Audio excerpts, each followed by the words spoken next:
தமிழகத்தின் மற்ற மண்டலங்களுக்கும் சென்று நாங்கள் மக்களிடம் நேரடியாக சென்று மக்களிடம் கோரிக்கைகளை கேட்டு அவர்களின் என்ன எதிர்பார்ப்புகள் இருக்கிறது என்பதை அறிந்து அதற்கேற்ற வகையில் ஒரு உண்மையான மக்கள் நலன் சார்ந்த ஒரு தமிழகத்திற்கான வளர்ச்சி திட்டத்திற்கான தேர்தல் அறிக்கையை நாங்கள் தயாரிக்கப்பட உள்ளோம்.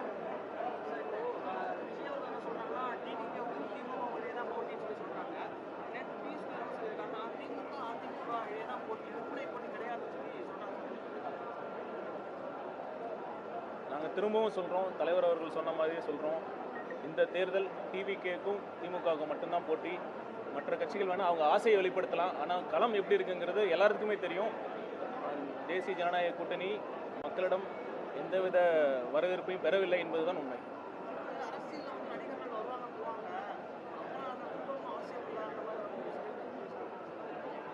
கூப்பிடணும்னு அவசியம் இல்லைன்னு சொன்னாங்களா? சரி, ரைட்டு. அப்படின்னா கூப்பிடாம இருக்கிறது நல்லது. எங்களுக்கு கூப்பிடலாம் ரொம்ப சந்தோஷம். என்னங்க அவங்க சொல்லிட்டாங்க, அழைக்கலன்னு சொல்லிட்டாங்க. அழைக்கலன்னா ரொம்ப சந்தோஷம்.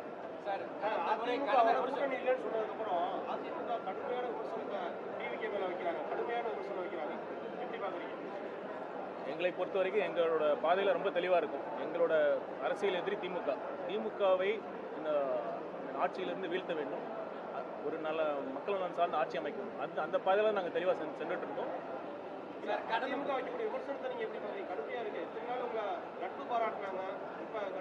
நான் ஏற்கனவே சொன்ன மாதிரி அதெல்லாம் நாங்கள் கடந்து போகிறோம். எங்களோட திமுக என்ன மாதிரி மக்கள் விரோத ஆட்சியை பண்ணிட்டு இருக்காங்க அதை தான் மக்கள்கிட்ட முன்னிறுத்தி அவங்களே வீழ்த்த போகிறோம். சார், கடந்த முறை திமுகவில் அதே மாதிரி தான் முதல்வர் ஸ்டாலின் அவர்கள் வந்து பாக்ஸில் வந்து இந்த மாதிரி மக்கள்கிட்ட கருத்து கணிப்பு வாங்கினா அந்த பாக்ஸ் இப்போ எங்கே இருக்குன்னு தெரியலன்னு சொல்கிறாங்க. ஆனால் நீங்கள் இதே மாதிரி வாங்குறீங்க, உங்கள் பாக்ஸ் நான் எப்படி இருக்குன்னு நினைக்கிறீங்க? நான் ஃபஸ்ட்டே சொன்ன மாதிரி இது ஒரு கண் துடைப்பு கிடையாது. தலைவர் நேரடியாக இதை வந்து இப்போ கண்காணிப்பார். அதற்காக அமைக்கப்பட்ட குழு தான் இது. அதனால் இது மட்டும் இல்லை, இது 5 மண்டலங்கள் மட்டும் இல்லை, அனைத்து மாவட்ட செயலாளர்கள் வந்து அவங்க நிர்வாகிகள் மூலமாகவும் மக்களிடம் குறைகளை நாங்கள் கேட்டுக்கொண்டிருக்கிறோம். நீங்கள் பொறுத்திருந்து பாருங்கள், என்ன வித்தியாசம் நாங்கள் வந்து செய்வோம்னு சொன்னால் நீங்கள் நம்ப போகிறதில்ல. பாருங்கள் எப்படி எங்கள் ஆட்சியில் எப்படி மக்களிடம் கேட்கப்பட்ட அனைத்து குறைகளையும் நாங்கள் எப்படி நிவர்த்தி செய்யும் என்பதை. முதலமைச்சர் பெறப்பட்ட அந்த பாக்ஸ் இருக்குல்ல, அதோட நிலைப்பாடுகள் எப்படி நினைக்கிறீங்க? நீங்கள் கேட்டு சொல்லுங்கள். எங்கே இருக்குன்னு எங்களுக்கு தெரியல, உண்மை எங்களுக்கு தெரியல. நீங்கள் தான் பத்திரிகையாளர், நீங்கள் முதலமைச்சரை வந்து கேட்க முடிஞ்சதுன்னா, அவரை அப்ரோச் பண்ண முடிஞ்சதுன்னா, அவர் பத்திரிகையாளரை சந்திக்க அவர் துணிவு இருந்ததுன்னா நீங்கள் கேட்டு சொல்லுங்கள். கடந்த ஒரு 4-5 மாதங்களுக்கு முன்னாடி பல கட்சிகளோட கூட்டணி வரப்போகுது, எதிர்பாராத கூட்டணி வரப்போகுது. நீங்கள் இன்ன வரை எது கூட்டணி வந்த மாதிரி தெரியல. நாம் தமிழர் மாதிரி தனியாக களம் காண போறீங்களா? ஏன்னா கூட்டணியே இல்லையே உங்கள்கிட்ட யாருமே, பலம் கம்மியாக இருக்கா? இல்லை, எங்களோட நிலைப்பாட்டில் வந்து ரொம்ப தெளிவாக இருக்கும். கூட்டணி குறித்து எங்கள் தலைமையில் எங்கள் தலைமை ஏற்று எங்கள் வெற்றித் தலைவர் அவர்களை முதலமைச்சராக இருக்கும் கட்சிகளுடன் கூட்டணி என்று கூறியிருக்கிறோம். அது மட்டுமல்ல, ஆட்சியிலும் பங்கு, அதிகாரத்திலும் பங்கு என்பதையும் முதல் மாநாட்டிலே தலைவர் சொல்லியிருக்காரு. இது வந்து கூட்டணிக்காக அழைக்கிறதுக்காக கூட்டணி நம்பி இருக்கிறோம் அப்படிங்கிற அர்த்தம் இல்லை. இது எங்கள் கொள்கை சார்ந்த முடிவு. வந்து மக்களுக்கு ஒரு அதிகார பகிர்வு இருக்கணுங்கிற கொள்கை சார்ந்த முடிவு. அதிமுக ஊழல் கட்சின்னு மேடையில் வந்து விஜய் பேசினாரு. ஆனால் அந்த அதிமுகவில் வந்து முக்கிய அமைச்சர்களாக இருந்த பலரும் இன்னைக்கு கட்சியில் வந்து இருந்திருக்காங்க.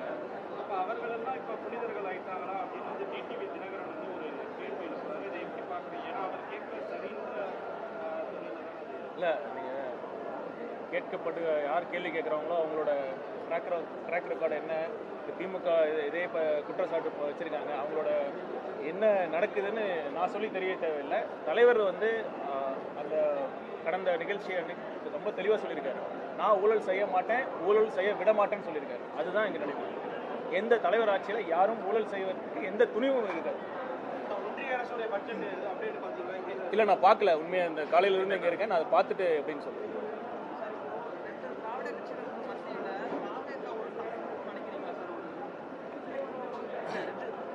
ஆட்சி அமைக்க போகிறோம் பாருங்கள், டஃப் இல்லை. மக்களோட முழு ஆதரவை பெற்று பெரும்பான்மையான இடங்களில் வெற்றி பெற்று தமிழக வெற்றிகளுக்கு தலைவர் தலைமையில் நாங்கள் தான் ஆட்சி அமைக்கிறோம். அது ஏன் சொல்கிறேன்னா மக்கள் உண்மையாலுமே ஒரு மாற்றத்திற்காக ஏங்கி கொண்டிருக்கும். இந்த 2 கட்சிகளும் மாறி மாறி ஓட்டு போட்டு வெறுத்து போய் எப்போ ஒரு மாற்றம் வராதா, ஒரு தலைவர் எங்களை காக்க வரமாட்டாரா அப்படின்னு ஏங்கிட்டு தான் இருந்தாங்க. அதனால தான் நான் அடித்து சொல்கிறேன், நம்ம இந்த தேர்தல் பாருங்கள் மிகப்பெரிய ஒரு ஜனநாயக புரட்சி ஏற்படுத்தும். காங்கிரஸ்ல இன்னும் முடிவாகல, பல தலைவர்கள் வந்து இன்னும் தாவேகா பற்றி தான் பேசிக்கிட்டு இருக்காங்க. அந்த கூட்டணி இன்னும் தொடருமா இல்லை அது முற்றுகையும்? நீங்கள் கேட்டு அவங்கள கேட்டு சொல்லுங்கள். எல்லாத்தையும் ப்ரெஸ் இன்னும் அந்த லிங்க்ல இருந்தாங்கன்னா பேச்சுவார்த்தை அதை பற்றி நான் சொல்ல விரும்பலை. அது நடக்கிறப்ப தெரியும். விஜய் அவர்களுடைய தேர்தல் அறிக்கையை தவிர இது எல்லாத்தையும் கேட்குறீங்க. அதான் சார், விஜய் அவர்களுடைய தந்தை வந்து காங்கிரஸுக்கு வந்து அதிகாரம் கிடைக்கும்னு சொல்றாரு. கட்சியில் எந்த இதுலையும் இல்லை. அதனால அவங்க கூப்பிடுறாங்க. ஆனால் காங்கிரஸ் வந்து பலமுறை மறுப்பு தெரிவித்தாங்க. மாநிலத்தில் சிவபிரதே மறுப்பு தெரிவித்தாரு. திமுகவினரே காங்கிரஸுக்கு பலம் வேறு பேசக்கூடிய சூழ்நிலை தான் இருக்கு.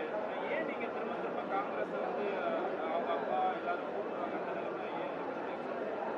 தேசிய கட்சி ஏதாவது ஒன்று இருக்கணும்னு நினைக்கிறீங்களா? அந்த மாதிரிலாம் இல்லை. அப்பா அவர்கள் கூறியது அவரின் கருத்து. கூட்டணி குறித்து பொதுவெளியில் பேசுவதை நம்ம பங்கேற்கிறோம். காங்கிரஸுக்கான கதவு இன்னும் திறந்திருக்கு. இல்லைங்க, ஒன்றே ஒன்று தான் திரும்பவும் சொல்ல, நீங்கள் எப்படி கேட்டாலும் நான் சொல்கிறேன். கூட்டணி குறித்து தலைவர் அவர்கள் முடிவெடுப்பார். அதற்கான பேச்சுவார்த்தைகள் அவர்கள் தலைமையில் நடக்கும். சார், இப்போ உங்கள் தலைவர் எப்போ சார் செய்தியாளர்களை சந்திப்பாங்க? என்ன மாதிரியான ஸ்ட்ராட்டஜி? இப்போ ரொம்ப நாளாக அப்படியே போயிட்டே இருக்கு.